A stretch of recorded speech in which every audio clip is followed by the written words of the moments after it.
The November wind swept low across the valley, rattling the shutters of the Whitcomb farmhouse and sending dry leaves scratching over the stone path. Eliza Whitcomb tugged her shawl tighter about her shoulders as she walked toward the stream that cut behind the barn. The air smelled of wood smoke and frost, the kind of night when silence carried far. She had gone out only to fetch water, but she kept her lantern low, mindful of rumors. Redcoats patrolling the countryside, pressing into homes uninvited, demanding shelter or supplies. Halfway down the slope she heard it, the irregular crunch of boots in leaves. She froze, lantern hidden against her skirt.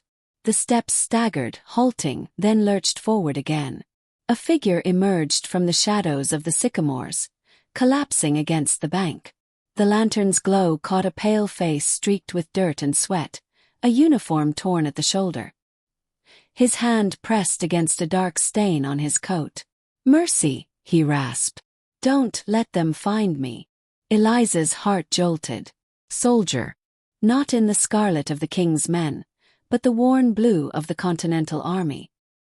His voice cracked with fever, his knees giving way beneath him. She dropped the bucket and rushed to his side before her courage could reconsider. His breath smelled of iron and smoke. "You'll die if you stay here," she whispered.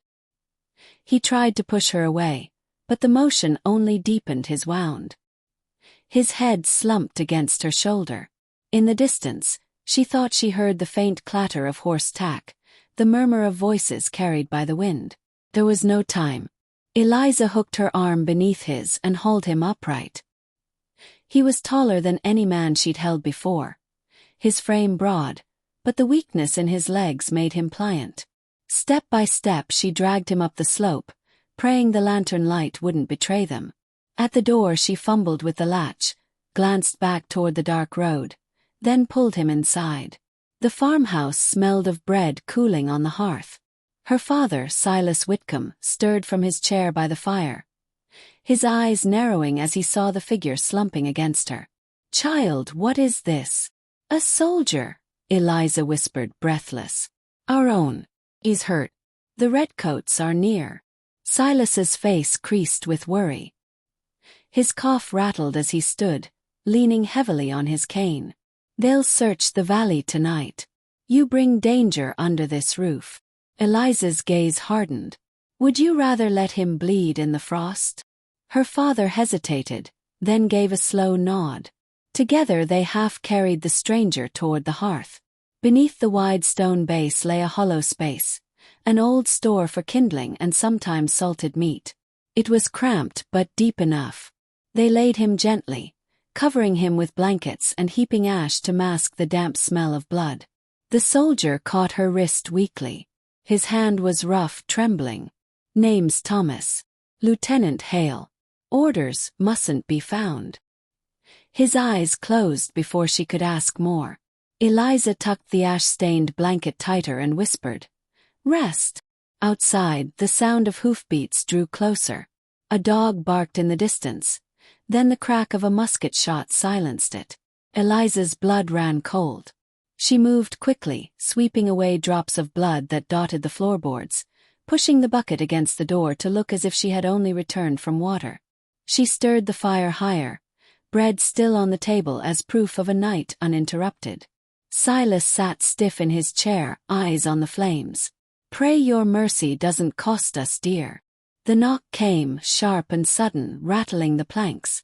Eliza wiped her ash-smeared hands on her apron and stepped toward the door. Her breath caught in her chest, but she forced calm onto her face, the way she had when neighbors pried too closely. She lifted the latch. In the doorway stood Sergeant William Bragg, his red coat dark in the lantern light. Behind him, 3 soldiers held muskets, their boots glistening with mud. Bragg's eyes swept past her, noting the fire, the bread, the bucket. He smiled without warmth. "Evening, miss.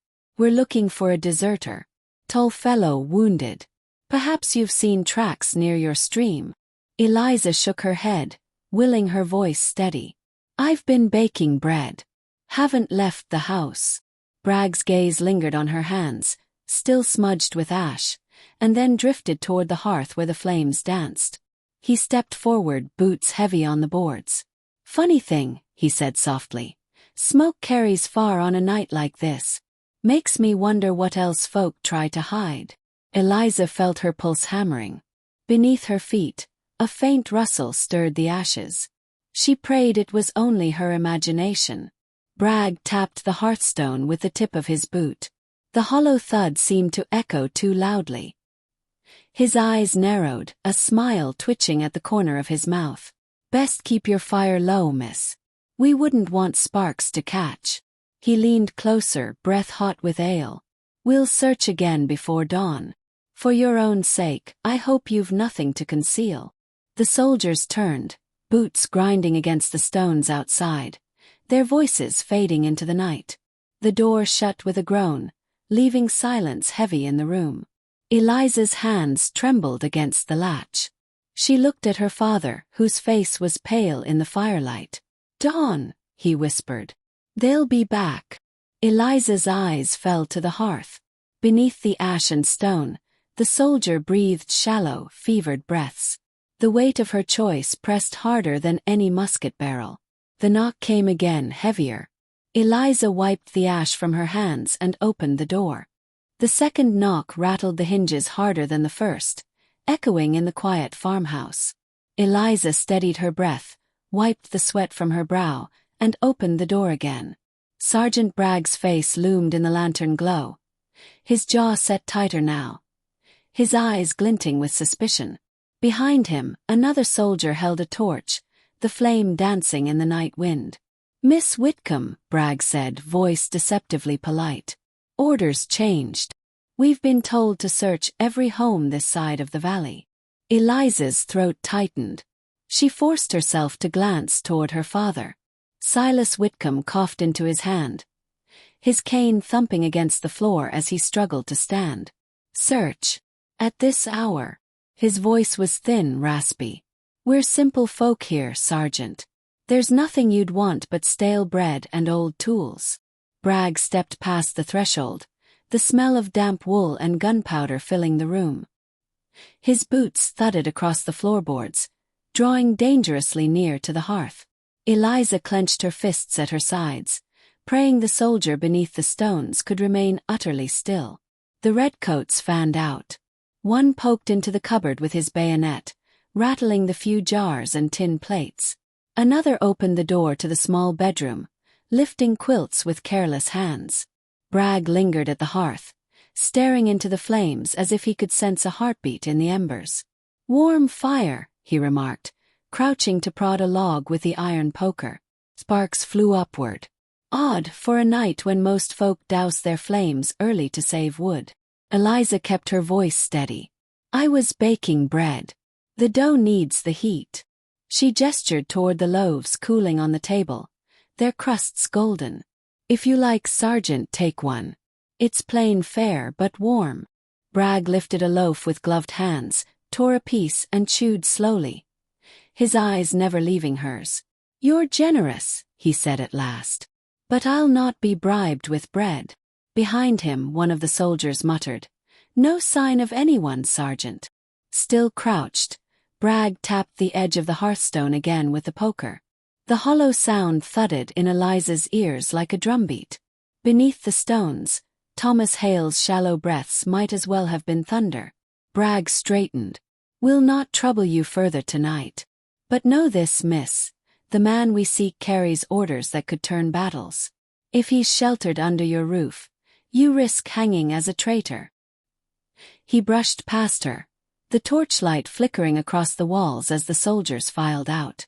At the threshold, Bragg paused, looking back with a half-smile. "We return at dawn." The door shut. Silence swallowed the room, broken only by the crackle of the fire. Eliza's knees nearly buckled. She dropped into the chair opposite her father, staring at the hearth.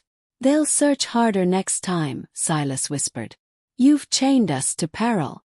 Eliza's hands trembled in her lap. "I couldn't leave him. He'd have died by the stream." Silas sighed, his cough racking his chest. "Then we pray your kindness doesn't kill us." Through the long hours, Eliza worked in restless silence. Thomas Hale stirred beneath the stones, fever burning his brow whenever she risked lifting the cover to check him. She fetched water and ground dried willow bark into a bitter draught to cool his blood. The scent of herbs mingled with smoke as she whispered assurances he was too weak to answer. At one point, she crept outside to gather fresh leaves of horehound and comfrey from the garden patch. The moonlight silvered the frost, and her breath rose in clouds. Every crunch of her shoes in the dirt felt loud enough to carry to the road. She glanced toward the distant torches that glowed faintly along the ridge, the Redcoats' camp. If any sentry noticed her, questions would follow. She worked quickly, cutting stems, then hurried back inside with the herbs clutched to her chest. By the hearth she mashed the leaves with a stone, mixing them with warm water into a poultice. Carefully, she pressed it against the wound beneath Thomas's coat, murmuring, "This may draw out the heat." His eyes fluttered open briefly, pupils unfocused. "You risk much," he breathed. "Quiet," she whispered. "Save your strength." His hand caught hers briefly before slipping limp again. Not long after midnight, a knock softer than the soldiers came at the door. Eliza froze, her heart thudding. Silas looked up sharply, shaking his head. "Don't." But the voice that followed was familiar. "Eliza. It's Abigail Stone. Are you awake?"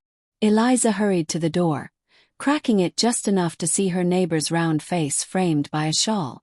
Abigail's cheeks were flushed from cold, her breath puffing clouds. "I saw soldiers headed this way earlier," Abigail whispered.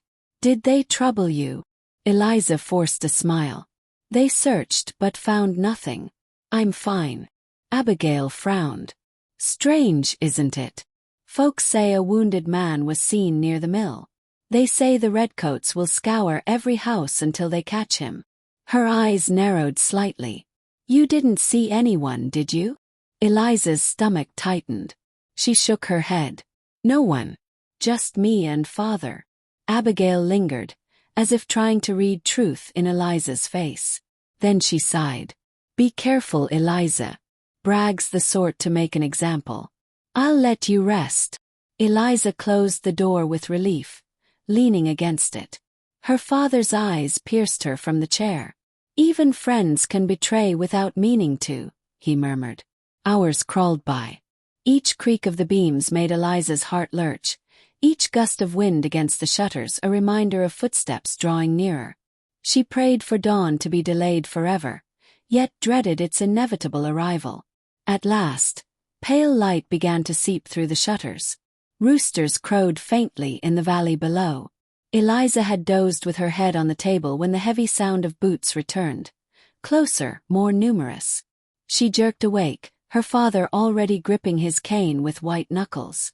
The knock came thunderous this time. Bragg's voice called out, "By order of His Majesty, open at once." Eliza's blood ran cold.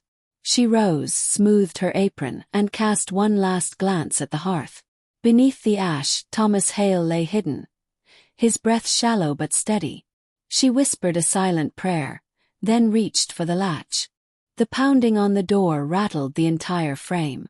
Dust shook loose from the rafters, drifting through the morning light that streamed faintly between the shutters. Eliza's hand trembled on the latch.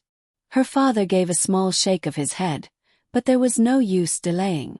With a steadying breath, she pulled the door open. Sergeant Bragg stood framed against the gray dawn, his scarlet coat bright even in the pale light. Behind him, 6 redcoats crowded the path, their muskets at the ready, bayonets glinting. Bragg's expression was cold and deliberate, a man savoring the inevitability of his authority. "Miss Whitcomb," he said, voice smooth as oiled leather. "We gave fair warning. This house will be searched from attic to cellar." Eliza forced her voice steady. "You'll find only what we need to live. Then you've nothing to fear," Bragg replied with a tight smile. He gestured with his gloved hand. The soldiers surged forward. The farmhouse, humble as it was, suddenly felt too small to contain so many boots and bayonets. One soldier tipped over the bread bin, scattering crumbs across the floor.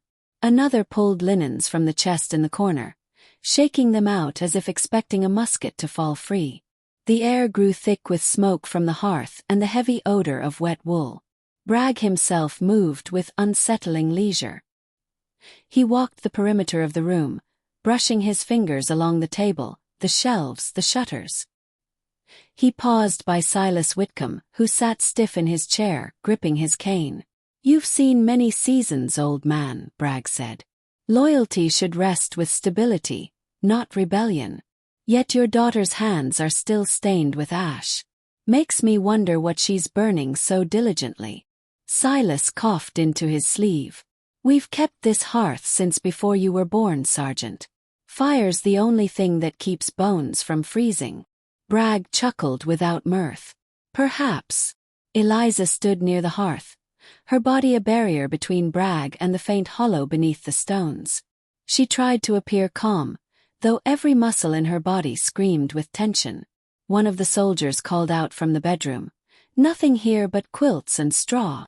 Another from the loft, "Just dried apples and dust." Bragg circled back to the fire. His gaze lingered on Eliza, then shifted downward. Slowly, he tapped the hearthstone with his boot heel. The hollow thud filled the silence. Eliza's breath caught. Beneath the stones, Lieutenant Hale lay motionless, fever burning through him. One cough, one twitch, and it would all be over. Bragg crouched, drawing the iron poker from its hook. He stirred the fire, sparks leaping upward. Then, without looking away from Eliza, he slid the poker against the edge of the hearthstone, prying slightly. The stone lifted just enough to groan. Eliza's heart stopped. She forced herself forward, clutching the kettle from the fire. With feigned clumsiness she stumbled, spilling steaming water across the floor. The hiss and sudden cloud of vapor filled the room. "Oh!" she cried, dropping to her knees as though distraught. "Forgive me, Sergeant, I've ruined the morning's water." Bragg jerked back with a curse, his boots splashed. For a moment, the stone dropped back into place with a dull thud. He glared at her, eyes narrowing, but she kept her head low, fumbling with rags to wipe the mess. "Clumsy girl," he muttered, standing. "See that it doesn't happen again." The soldiers resumed their search, tearing through cupboards, banging on barrels. One lifted the lid of the flour bin and thrust his hand inside, letting white dust fall to the floor.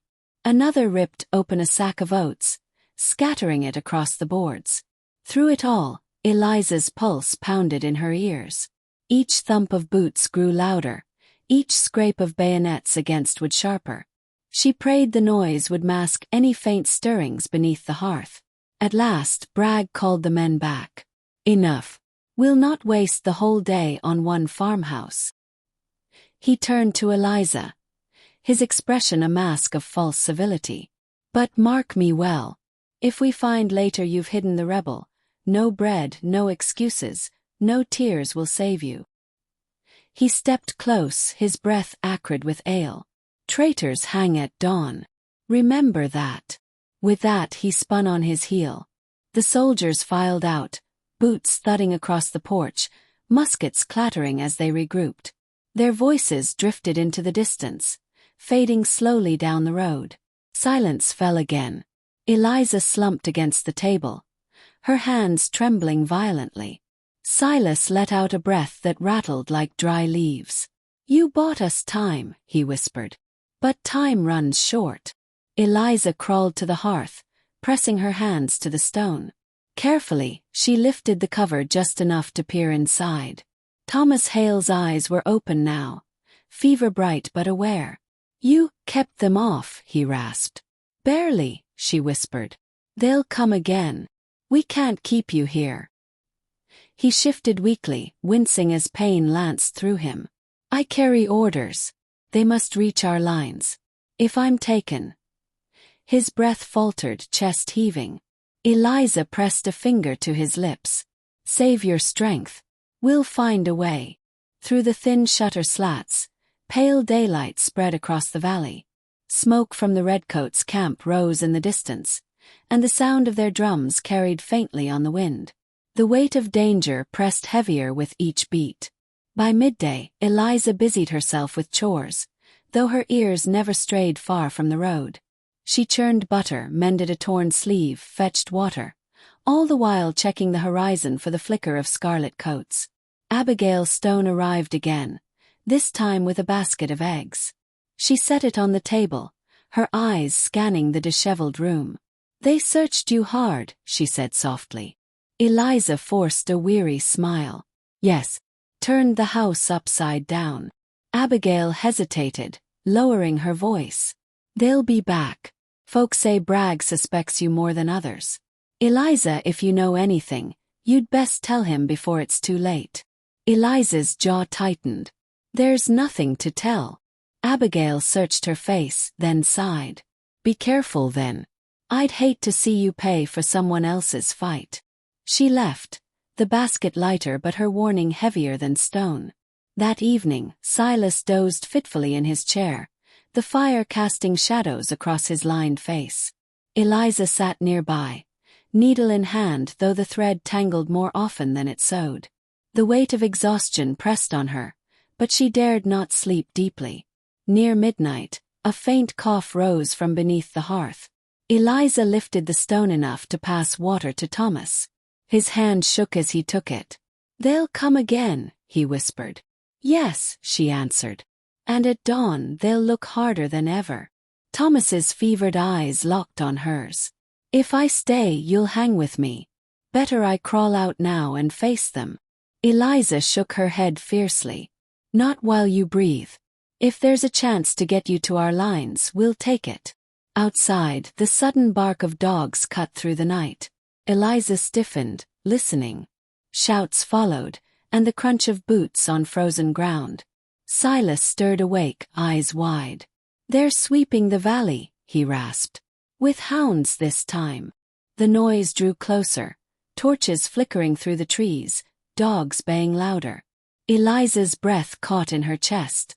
Somewhere beneath the ashes, a breath hitched. She pressed the stone down quickly, heart hammering. She had until first light.